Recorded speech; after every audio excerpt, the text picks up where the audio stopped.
صحابه کرام رضی الله تعالی عنهم اجمعین ته دی الله د نازولې د الله د حبیب د ارشاد او د احادیث اهمیت لدین د معلومول سی بیا سوچ او فکر ورته وکړي چې د قران کریم د حکم د قران کریم د وینا به کوم اهمیت واغوت د رسول الله د یو سنت هغه ته کوم اهمیت. علماء لیکي وي د سیدنا امیر معاویه رضی الله تعالی عنه په زمانات کې او په دور او په خلافت کې د یو صحابي غاښ بل صحابي ورته مات کړی. هغه داسې انسانان ولکه موږ تاسو بشرو خشم ورتلی درد ورتلی غصه په مابینځ کې راتلله جنجال په مابینځ کې راتلی داسې نه و چې پرشتې وي. خو اما لیکن عزیزانو دا یاد وساتئ چې د هغه ادنا صحابي چې علما فرمایي حضرت حبشي رضی الله تعالی عنه په صحابو کې له ټولو نه ادنا صحابي دي. د هغو د پښې د نوکو ځای ته د خچې نوکې وځای ته تمام امت مسلمان ځان نصیب رسول. دا هغه غوره خلک تیر سوي دي. قد رضي الله عنهم اجمعین. الله وی له ټولو نه راضي چې د خدای د رضا اعلان د چا په باب وسو تاسو دغه په حق کې بیا فکر کوئ. دا د خدای رضا ولې ګټلې ده دغه سببونه کې پکښې کې د راضي وای اوري وای دی رالل بدای بل ملګری باندې خپل د خپل پر مقابل باندې عرض وکړي د وخت په حکومت کې په هغه ټیم کې د امیر معاویه رضی الله تعالی عنہ دور. امیر معاویه رضی الله تعالی عنہ دا سړی پوکړي باره ورته چې یاره اوس خو ستا غاښ سوي متلی دی یا مات سوی دی نو بې دې کې شک نشته چې د غاښ بدله غاښ د غاښ په ځای کې به غاښ ورسېدل کېږي د غاښ په ځای کې به غاښ ماتېږي دا ستا حق دی بل. خو اما لیکن که چېرته ته د دا غاښ دیت واخلې نو د ده غاښ به نه ماتېږي غاښ هم ستا غاښ ورستللی دي داسې ناخوالې دي بیا آینده کې الله پاک نه پېښوي. خو چې هر څونه دا صحابي ته دا وویل هغه پر دې نه راضي کېدی چې دا دیت د غاښ دا واخلي پیسې واخلي خو هغه سړی معاف کړي ولنه بس زه خپل قصاص غواړم. امیر معاویه رضی الله تعالی عنہ ورته فرمایل چې قصاص غواړي د غاښ ته بدله غواړي د غاښ ته نو بس بله چاره نشته نو ورسي د دیت ځای ته چې دا غاښ ورته مات کړي بل څه ته. اسلام کې دغه حکم دی که د چا غاښ دې ور مات کړي غاښ په غاښ دی. نو هغه دا دی چې را روان سول په لار کې یو مشهوره صحابي دی ابو دردا رضی الله تعالی عنه بزرګ مشهوره صحابي دی. هغه د مجلس واورېدی دی په قضیه باندې هغه خبر سول نو هغه ورته ویل چې خلکو ته راسئ زه هم درته یوه خبره وکړم نور اخواته ستاسو کار دی که ځي که غاښ ماتوي او که پرېږدي خو ستاسو کار دی. ورته ویې ویل ما د نبي کریم علیه الصلاة وسلام نه یوه خبره اورېدلې ده وایي کوم سړی چې بل سړي ته تکلیف ورکړي د کوم سړي نه چې بل سړي ته تکلیف ورسیږي یعنې مسلمان دی بل مسلمان تکلیف ورله ورکړي دا تکلیف ورکوونکی که د الله رب العزت د رضا په خاطر دا سړی معاف کړي نو پروردګار به دغه تکلیف ورسېدونکی انسان چې دا معاف کړي سره د تکلیف ورسېدلو باندې په هغه ورځ معاف کړي چې په هغه ورځ باندې د ده و معافي ته در ټولو سخته ورځي د ده ډېر زیات ورته حاجت د ده در ټولو زیات ضرورت و معافي ته په هغه ځای کې به بیا الله پاک احسان ورکړي د ده احسان بدله په هغه ځای کې په احسان وای هغه صحابي چې هغه غاښ مات کړی دی وی هغه دی ورته رامخته سواری ورته ویل چې ای ابو دردا ایا دا خبره تا خپله د رسول الله اورېدلې ده صلی الله علیه وسلم ورته هغه ورته لوز ما ده غوږ اورېدلې او ما محفوظه کړې وای هغه ورته ویل چې اوس خبردار زه د دې سړي نه نه پیسې غواړم او نه زه د دې سړي نه د غاښ بدله غواړم د الله رب العزت د رب العالمین د لله د خالق العزه لپاره د ما سړي معاف کړی دی دې په مخه دې ښه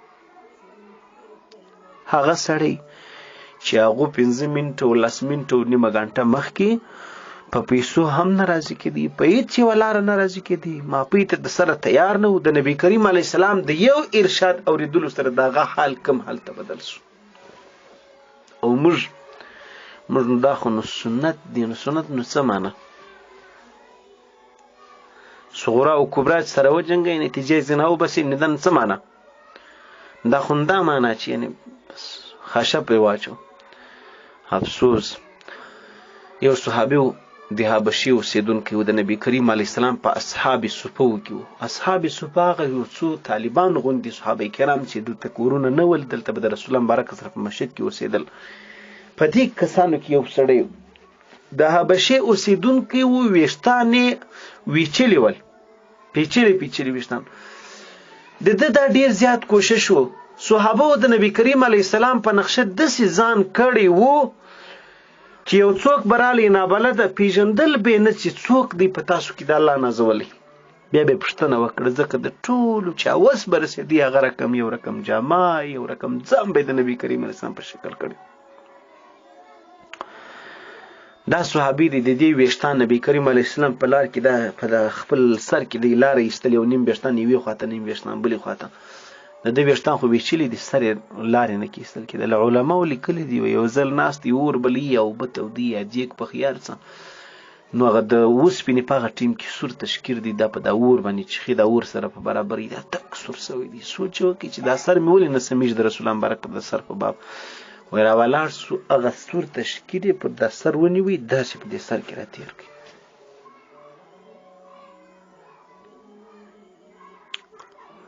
یو صحابي نبی کریم علیه السلام ته راغلی، ورته ویل یا رسول الله دا کیسې به موږ تاسو کله کوو؟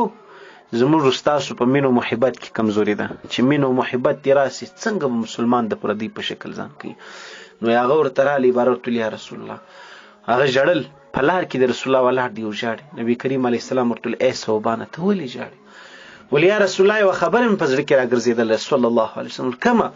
ول دا خبره مې په زړه کې راګرځېدلې ده چې موږ چې کله اوس کور ته ناکراره سو چې ستا دید او دیدار او ملاقات نه وکړو، تاب مې نه کېږي.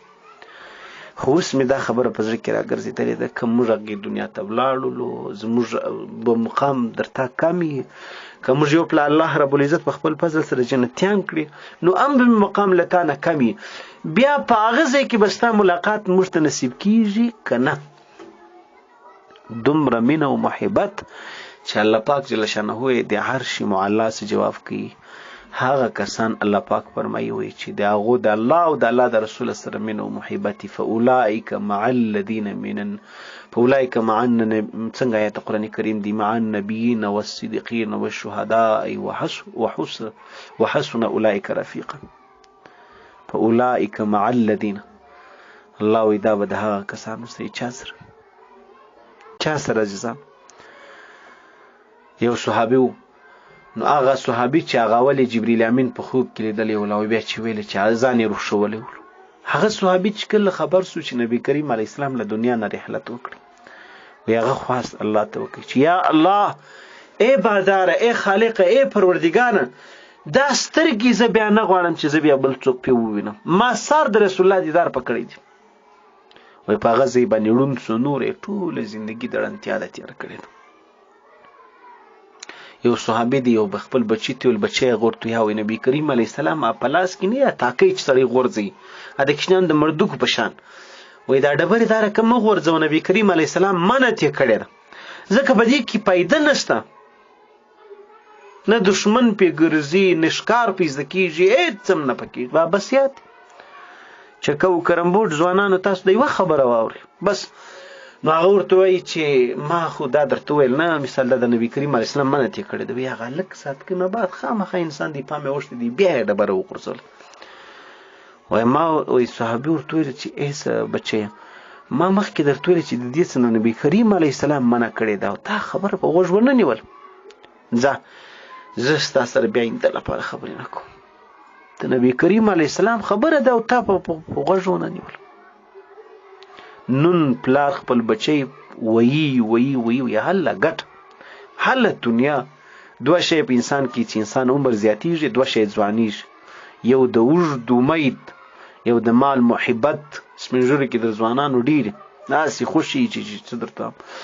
نو مقصدي خبره مې دا درته کوله عزیزانو، خبرې ډېرې سر یو، نو مقصدي خبره مې عزیزان دا درته کوله چې د الله مینه او د الله د رسول مینه او محبت دا به موږ تاسو کمزوري دي، او د ایمان کاملوالی هلته راځي چې دا شی کامل سي.